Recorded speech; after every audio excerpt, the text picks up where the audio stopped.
Le 25 août 2017, j'ai écrivé une note concernant la propriété intellectuelle.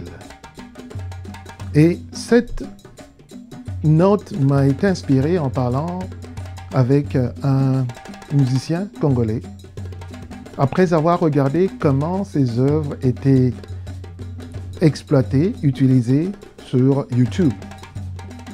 J'ai vu, par exemple, qu'il y avait une de ces vidéos qui était reprise par 3 ou 4 différentes chaînes.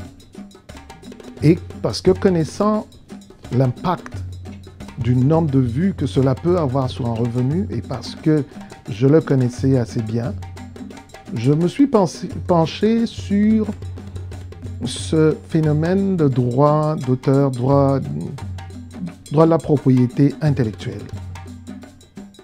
Et j'ai découvert que cet artiste n'était pas au courant de certaines lois, de certains droits qui pouvaient le revenir, et qu'il y avait une confusion sur certains de ces droits, et une ignorance sur d'autres qui auraient pu lui procurer un revenu plus substantiel. Je pensais que cela s'arrêtait seulement aux musiciens, mais j'ai parlé avec un autre qui a gradué d'ailleurs de l'INA, qui m'a confirmé ce que je craignais d'ailleurs, cette ignorance de ces droits-là. Et c'est comme ça que je me suis dit que je devais quand même écrire et encourager les décideurs à inclure, surtout les décideurs académiques, à inclure dans le curriculum de formation certains concepts. L'un des concepts, c'est la gestion de son nom. Comprendre que son nom en tant qu'artiste a une valeur et elle doit être protégée d'une certaine façon. Donc il faudrait que ces artistes, parce que là nous ne pensons qu'aux artistes musiciens, mais il y a les artistes peintres, il y a les artistes des arts plastiques, il y en a plusieurs. Il y a des créateurs, ceux qui créent des modèles de vêtements. Comment pourront-ils se protéger si leurs œuvres étaient recopiées et vendues à une plus grande échelle? Donc, c'est déjà un des points que je suggère qui soit inclus dans leur curriculum de formation. Le deuxième point que je recommanderais, c'est la gestion des marques de commerce. Parce que quand vous créez une marque de commerce, elle reste. Mais combien savent comment protéger leur marque de commerce? Combien le savent? Je pense qu'il est important de bien préparer ces artistes qui vont créer des choses, comment protéger leur marque. Non seulement au pays, mais aussi à l'étranger. Le troisième point, la troisième chose, et qui est, à mon avis, assez importante, qui découle des deux premiers points, c'est les contrats de service, les contrats de production.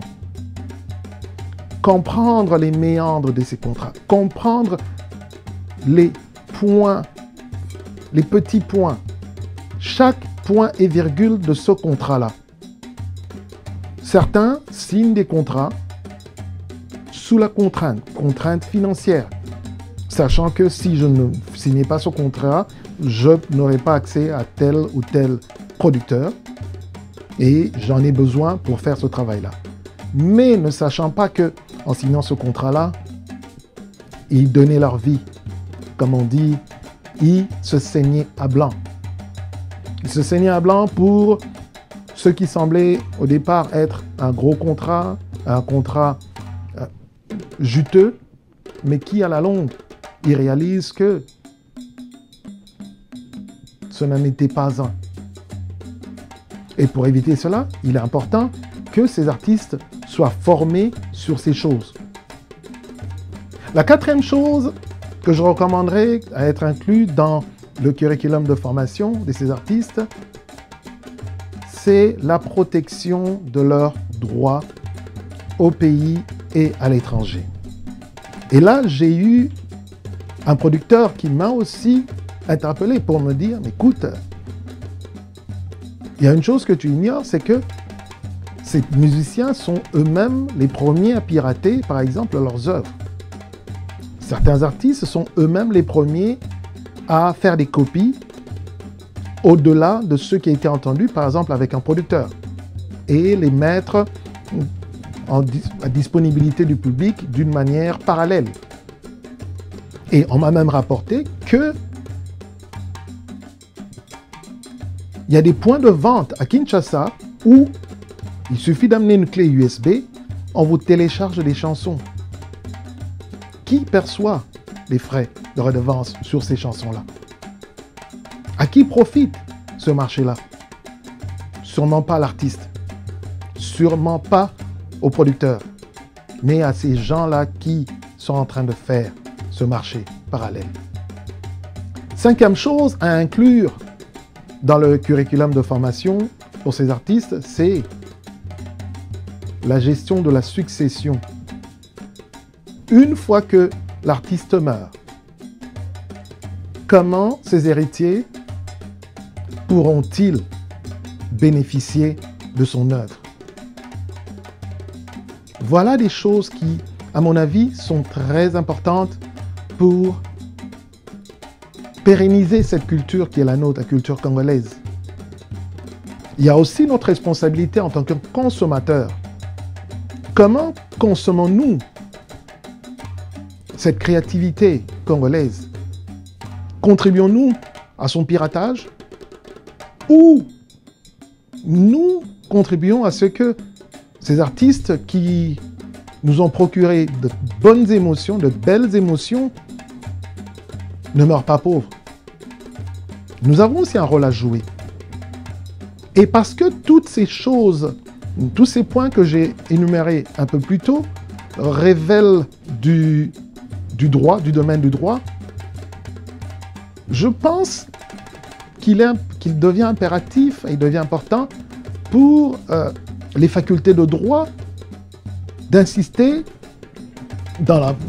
Si je ne me trompe pas, c'est une des branches du droit civil, d'insister sur cet aspect. Les avocats peuvent faire du marketing auprès des artistes, leur demander de les impliquer dans toute signature de contrat. Mais ces avocats aussi doivent être préparés à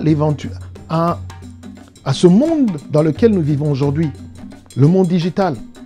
Il y a quelques années, c'était chose courante, un artiste produisait un CD ou un DVD pour ceux qui font des films, et c'était comme ça que cela a été vendu.